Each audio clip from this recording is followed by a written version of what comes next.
नमस्कार, मैं आश्रुति। आप देख रहे हैं नेक्स्ट 9 न्यूज। बात करेंगे विनेश फोगाट को लेकर। कुश्ती चैंपियन विनेश फोगाट ने अब राजनीति के अखाड़े में उतरने का फैसला ले लिया था।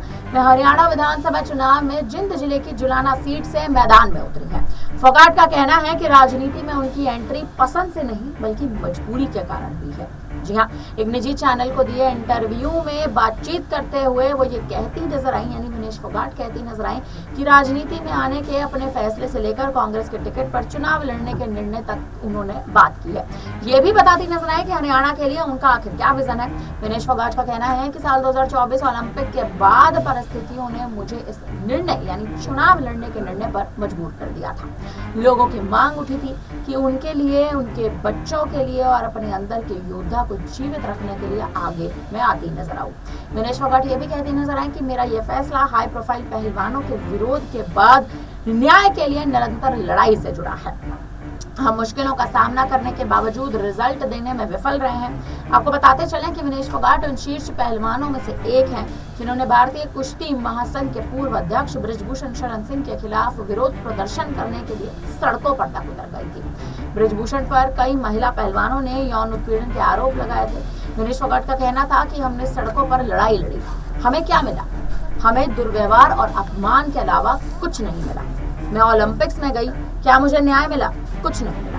हमें कभी न्याय मिलता ही नहीं है। राजनीति में एंट्री करना एक ऑप्शन नहीं था बल्कि मेरी जरूरत के सामान था।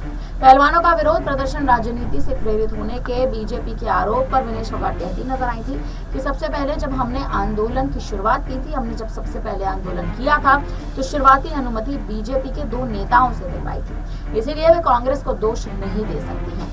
इसका मतलब ये है कि बीजेपी इस मुद्दे पर बटी हुई थी। उन्होंने आगे ये तक कहा कि कोई भी महिला राजनीति में एंट्री करने के लिए सड़कों पर नहीं उतरेगी, वो अपने कपड़े नहीं फाड़ेगी या बाल नहीं खिंचवाएगी। मेरे जैसे खिलाड़ी जिन्होंने अपना नाम बनाया है, अवार्ड जीते हैं और लोगों के बीच पहचाने जाते हैं, अगर हम चाहते तो राजनीति में एंट्री पहले ही कर सकते हैं।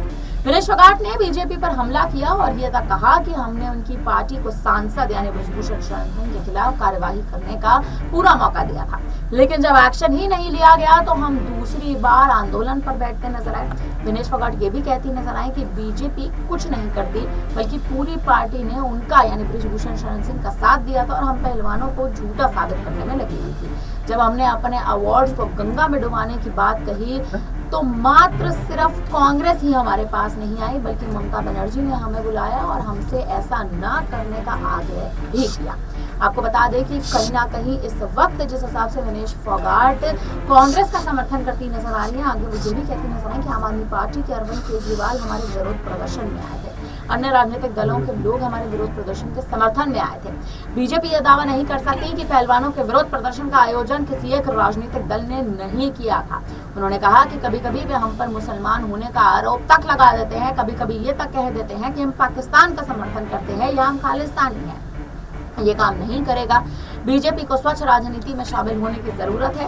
राजनीतिक दुनिया की कठिनाइयों पर भी फोगाट बड़े बयान देती नजर आई है। फिलहाल अब ये देखना दिलचस्प होने वाला है कि विनेश फोगाट जो इस वक्त कांग्रेस का खुला समर्थन करती नजर आ रही है, आखिर आने वाले समय में विनेश फोगाट जो कांग्रेस में शामिल हो गई है, भारतीय जनता पार्टी को राजनीति की पार्टी बता रही है, आखिर यही विनेश फोगाट के अपने निर्णय को लेकर असहज साबित होती नजर आएंगी या फिर विनेश फोगाट इस बार हरियाणा के चुनाव में कोई बड़ा खेल करते नजर आएंगे।